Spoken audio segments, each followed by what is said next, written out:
Everyone to OpenLine. We are talking with Dr. Julio Rivas. He is joining us via Zoom from Mexico. He's home for the holidays. He is an economics professor at Lipscomb University, but he's home in Mexico for the holidays. And I'm so glad you're taking the time to talk to us about all this complicated stuff. We're just trying to get a sense of what might happen next year. There are all kinds of predictions out there. Will there be a recession? Will interest rates continue to rise?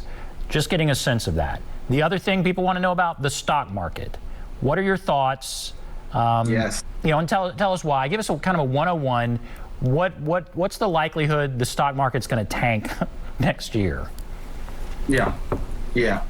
Here's the thing about stock market, and we like to think that the stock market is efficient in terms of pricing information, meaning that every time new information is publicly available, the stock market is going to react.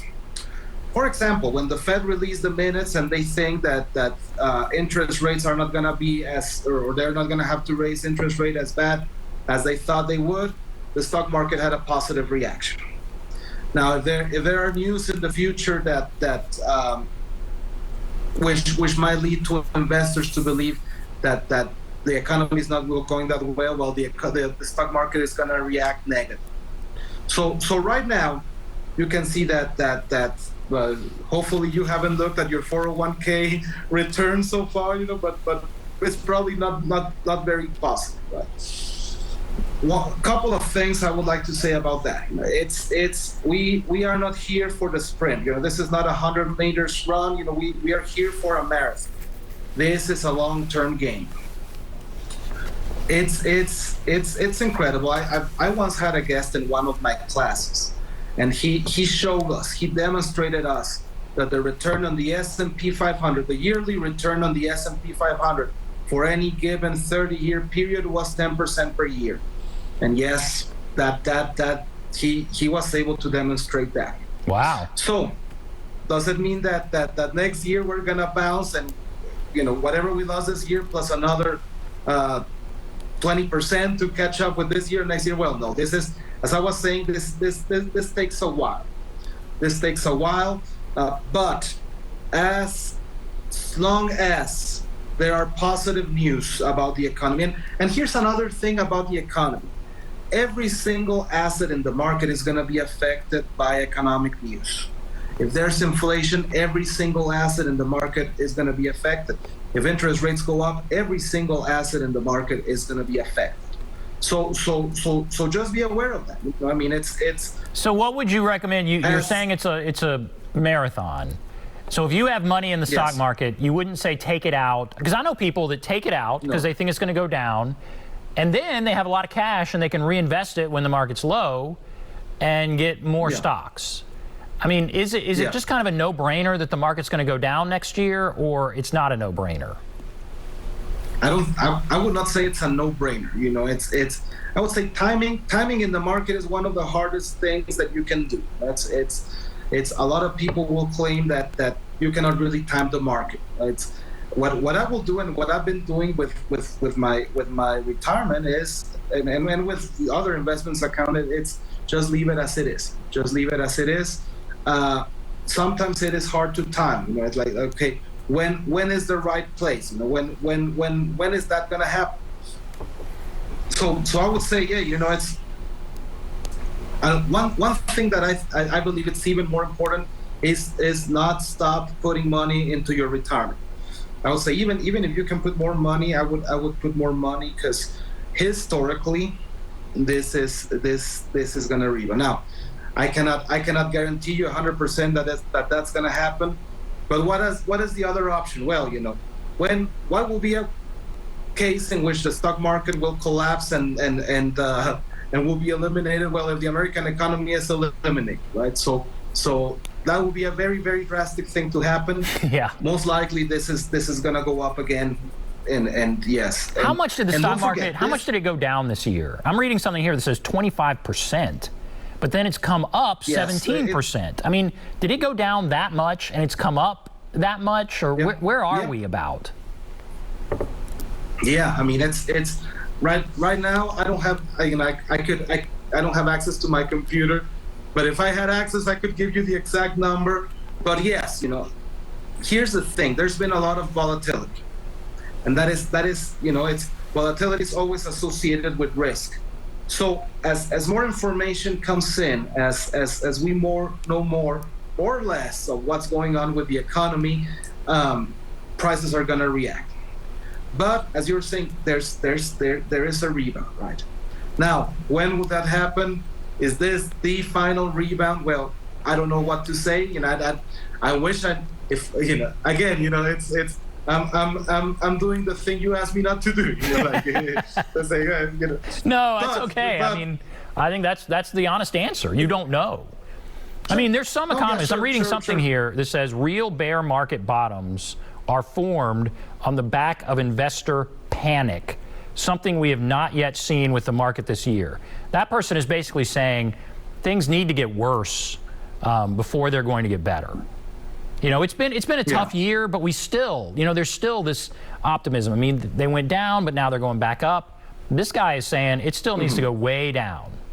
And I'm happy to hear you're saying that may not be what's needed. I'm happy to hear you say that. Yeah,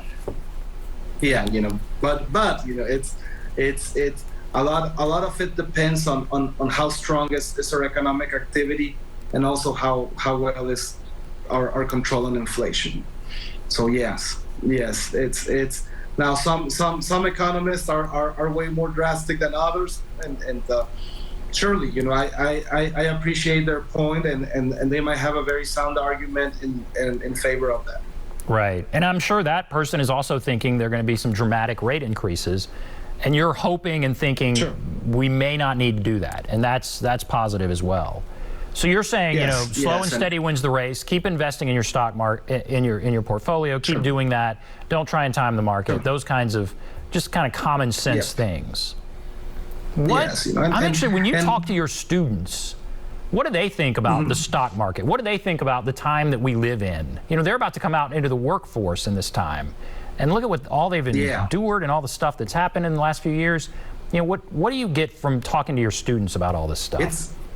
It has been really interesting, and to be honest, I would like to contrast that with my students in 2008. I mean, I was teaching in 2008. I was still a PhD student, so I was way younger. But in 2008, they were very, very pessimistic.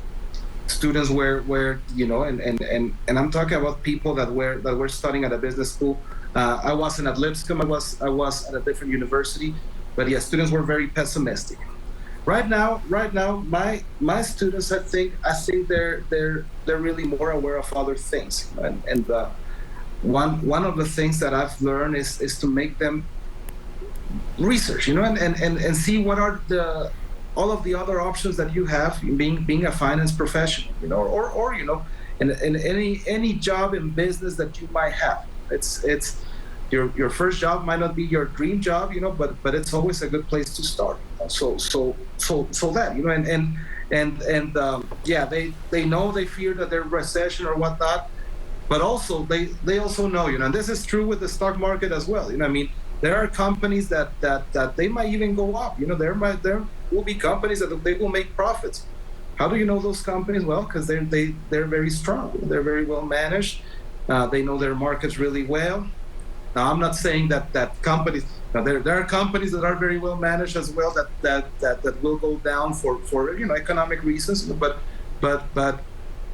here's the thing. There are factors that you can control and factors that you cannot control. I always tell, whatever you can control, make sure you control it. Make sure you're on top of it, and make sure you're able to act well. And that is true for the stock market as well. I mean, I'm encouraged. There are factors that are, I'm encouraged that your students are optimistic. So they weren't optimistic in 2008, but they are optimistic now. No. Yes, and that is a big difference. That is a big difference because yes, and I would say the situation in 2008 was way worse. Yeah. And let me ask you this, then we're going to go to break. If this is a hard question. I mean, I don't know what I expect for this, but let's say somebody had some money to invest. What would you recommend right now they should do with all these things that are in front of us? What should they do, in your opinion? Or if you want to couch it in the opinion of economists in general, you know, what should they do? Man, I might sound a little coward, but I would put it in S&P 500 index funds. Yeah, nothing too crazy. Index funds. You're investing in an index.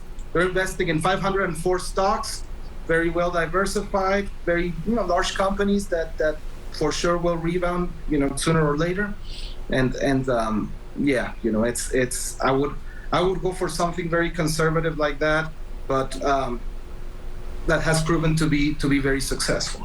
All right, we're going to take a break. Then I'm going to come back and ask you about something, cryptocurrency. So you've talked about that on this show before. I like that. Now that's different than what you just said. That's different than being conservative. Yes. Oh yeah. So this is that's a whole different game. I want to be rich and I want to have a yacht and I want that in about 3 months. So I'm going to put a bunch of money in cryptocurrency, and we'll just kind of talk about if that's a good idea for me. All right, we'll take a break. Be back right after this. Let's talk about it.